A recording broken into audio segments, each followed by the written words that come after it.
Sustainability is wholly incompatible with inequality, which is itself the driver behind inefficient production and underutilization and misuse of resources.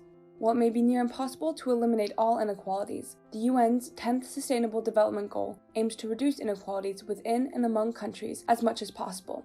Reducing inequality for SDG 10 looks like having considerable sustainable income growth of the bottom 40% of earners at a rate higher than the national average, regardless of age, sex, disability, race, ethnicity, origin, religious, or economic or other status. Ameliorating economic equality is perhaps one of the first steps towards global equality.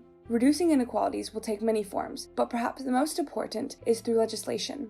By eliminating discriminatory laws and replacing them with more progressive policies like wage and social protection policies. Increased regulation on financial markets and institutions who have historically been sources of inequality, along with encouraging lower-income countries to contribute to the global economic and financial institutions so that these institutions can more effectively and more credibly deliver global solutions. Particularly, major financial institutions should adopt a principle of differential treatment for developing countries, and globally, nations should come together to provide assistance to the least developed countries. Every year, issues resulting from migration take the front page, and migrants are some of the most vulnerable people, so facilitating safe and responsible migration by implementing well-managed migration policies is vital. As for progress on SDG 10, from 2011 to 2016, the bottom 40% of earners have in fact seen their incomes grow at a higher rate than the national average, but they still only account for less than 25% of all earnings. Additionally, as the incomes of the bottom 40% have increased, so has the share of wealth going to the top 1%, which is serious cause for concern.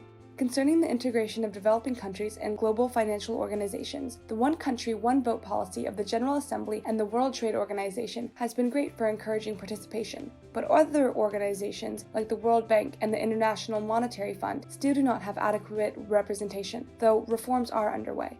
On the whole, the world is well on its way to reducing economic inequality at a macro level. However, there is still a ways to go to reach all the targets set out by SDG 10. And achieving full equality will entail even more active efforts for individuals to reduce their own biases, a process that should occur in tandem with the efforts of the UN to reach economic equality.